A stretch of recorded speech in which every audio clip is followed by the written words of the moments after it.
सीरत ख़ातमुल अंबिया मोहम्मद मुस्तफ़ा सल्लल्लाहु अलैहि वसल्लम किस्त नंबर 4। अबरहा का अंजाम और विलादत बासआदत। अबाबीलों का हमला और लश्कर की तबाही। अबरहा के हाथी को उठाने की मुसलसल कोशिश जारी थी कि अचानक समुंदर की तरफ से उनकी तरफ अल्लाह ताला ने अबाबीलों को भेज दिया। वो टिड्डियों के झुंड की तरह आईं और आसमान पर छा गईं।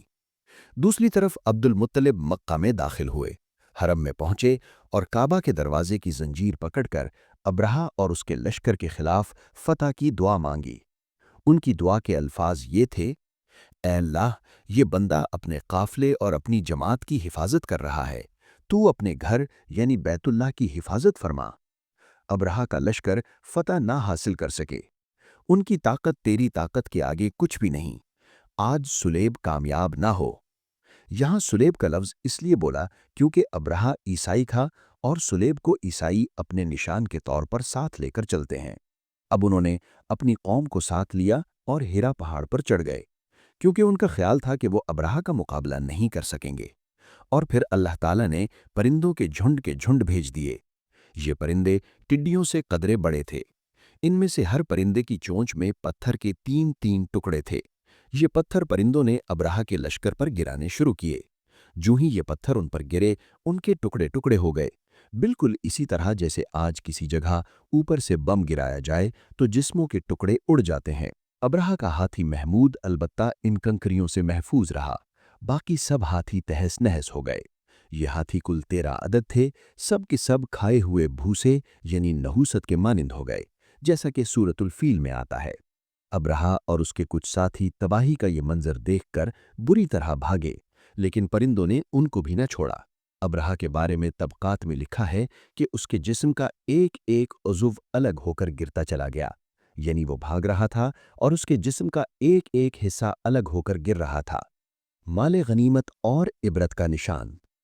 दूसरी तरफ अब्दुल मुत्तलिब इस इंतजार में थे कि कब हमला होता है, लेकिन जब हमला आवर मक्का में दाखिल ना हुए तो वो हालात मालूम करने के लिए नीचे उतरे। मक्का से बाहर निकले तब उन्होंने देखा कि सारा लश्कर तबाह हो चुका है। खूब माले गनीमत उनके हाथ लगा, बेशुमार सामान हाथ आया और माल में सोना चांदी भी बेतहाशा था। लश्कर में से कुछ लोग ऐसे भी थे जो वापस नहीं भागे थे, ये मक्का में रह गए थे। इनमें अबरहा के हाथी का महावत भी था, जो महमूद को आगे लाने में नाकाम रहा था। विलादत रसूल सल्लल्लाहु अलैहि वसल्लम और यहूद की गवाहियाँ। हमारे नबी हज़रत मोहम्मद सल्लल्लाहु अलैहि वसल्लम इस वाक़ये के चंद दिन बाद पैदा हुए। आप जिस मकान में पैदा हुए वो सफ़ा पहाड़ी के करीब था। हज़रत काब अहबार रज़ी अल्लाह अन्हु रिवायत करते हैं कि मैंने तौरात में पढ़ा था कि रसूलुल्लाह सल्लल्लाहु अलैहि वसल्लम की पैदाइश मक्का में होगी। ये काब पहले यहूदी थे, इसलिए तौरात पढ़ा करते थे। दुनिया में आते ही हुजूर अकरम सल्लल्लाहु अलैहि वसल्लम रोए।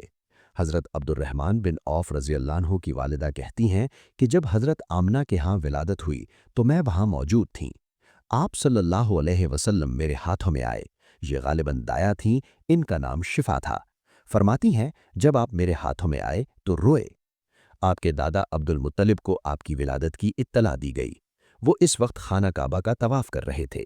इत्तला मिलने पर घर आए, बच्चे को गोद में लिया। इस वक्त आपकी वालिदा ने उनसे कहा कि ये बच्चा अजीब है, सजदे की हालत में पैदा हुआ है, यानी पैदा होते ही इसने पहले सजदा किया, फिर सजदे से सर उठाकर उंगली आसमान की तरफ उठाई। अब्दुल मुत्तलिब ने आपको प्यार से देखा। इसके बाद आपको काबा में ले आए, आपको गोद में लिए रहे और तवाफ करते रहे। फिर वापस लाकर हजरत आमना को दिया। आपको अरब के दस्तूर के मुताबिक एक बर्तन से ढांपा गया, लेकिन वो बर्तन टूटकर आपके ऊपर से हट गया। इस वक्त आप अपना अंगूठा चूसते नजर आए। शैतान की चीख। इस मौके पर शैतान बुरी तरह चीखा। तफसीर इब्ने मखलद में है कि शैतान सिर्फ 4 मरतबा चीखा। पहली बार उस वक्त जब अल्लाह ताला ने उसे मलऊन ठहराया, दूसरी बार उस वक्त जब उसे जमीन पर उतारा गया, तीसरी बार उस वक्त चीखा जब हज़रत सल्लल्लाहु अलैहि वसल्लम की पैदाइश हुई, और चौथी मरतबा उस वक्त जब नबी करीम सल्लल्लाहु अलैहि वसल्लम पर सूरह फातिहा नाजिल हुई। यहूदी आलिम का ऐलान और हस्सान बिन साबित रज़ी अल्लाह अन्हु की गवाही।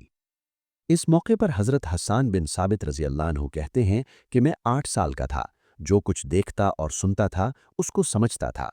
एक सुबह मैंने यसरब यानी मदीना मुनव्वरा में एक यहूदी को देखा। वो एक ऊंचे टीले पर चढ़कर चिल्ला रहा था। लोग उस यहूदी के गिर्द जमा हो गए और बोले, क्या बात है, क्यों चीख रहे हो? यहूदी ने जवाब दिया कि अहमद का सितारा तुलू हो गया है और वो आज रात पैदा हो गए हैं। ये हज़रत हसन बिन साबित रज़ी अल्लाह अन्हु बाद में 60 साल की उम्र में मुसलमान हुए थे। 120 साल की उम्र में उन्होंने वफ़ात पाई। गोया ईमान की हालत में 60 साल जिंदा रहे। बहुत अच्छे शायर थे। नबी करीम सल्लल्लाहु अलैहि वसल्लम की अपने अशआर में तारीफ़ किया करते थे और दुश्मनों की बुराई अशआर में बयान किया करते थे। ग़ज़वात के मौक़ों पर अशआर के ज़रिए मुसलमानों को जोश दिलाते थे। इसी बुनियाद पर उन्हें शायर रसूल का खिताब मिला था। हज़रत काब अहबार रज़ी अल्लाह अन्हु फरमाते हैं कि मैंने तौरात में पढ़ा है कि अल्लाह ताला ने हज़रत मूसा अलैहिस्सलाम को हज़रत सल्लल्लाहु अलैहि वसल्लम की विलादत के वक्त की खबर दे दी थी और हज़रत मूसा अलैहिस्सलाम ने अपनी कौम बनी इसराइल को इसकी इत्तला दे दी थी। इस सिलसिले में उन्होंने फरमाया था कि तुम्हारे नज़दीक जो मशहूर चमकदार सितारा है, जब वो हरकत में आएगा तो वही वक्त रसूलुल्लाह सल्लल्लाहु अलैहि वसल्लम की पैदाइश का होगा। ये खबर बनी इसराइल के उलमा एक दूसरे को देते चले आए थे और इस तरह बनी इसराइल को भी हज़रत की विलादत का वक्त यानी उसकी अलामत मालूम थी। महर नबूवत और यहूदी आलिम की बेहोशी। हज़रत आयशा रज़ी अल्लाह अन्हा से रिवायत है कि एक यहूदी आलिम मक्का में रहता था।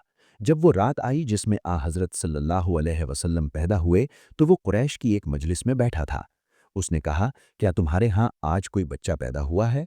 लोगों ने कहा कि हमें तो मालूम नहीं। इस पर उस यहूदी ने कहा कि मैं जो कुछ कहता हूं इसे अच्छी तरह सुनो। आज इस उम्मत का आखिरी नबी पैदा हो गया है और कुरैश के लोगों, वो तुम में से है, यानी वो कुरैशी है। इसके कंधे के पास एक अलामत है यानी मोहरे नबूवत। इसमें बहुत ज़्यादा बाल हैं यानी घने बाल हैं और ये नबूवत का निशान है, नबूवत की दलील है। इस बच्चे की एक अलामत ये है कि वो 2 रात तक दूध नहीं पिएगा। इन बातों का जिक्र इसकी नबूवत की अलामात में पुरानी कुतुब में मौजूद है।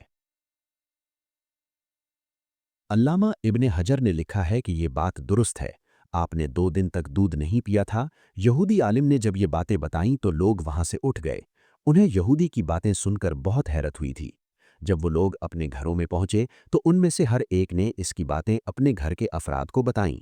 औरतों को चूंकि हजरत आमना के यहाँ बेटा पैदा होने की खबर हो चुकी थी, इसलिए उन्होंने अपने मर्दों को बताया।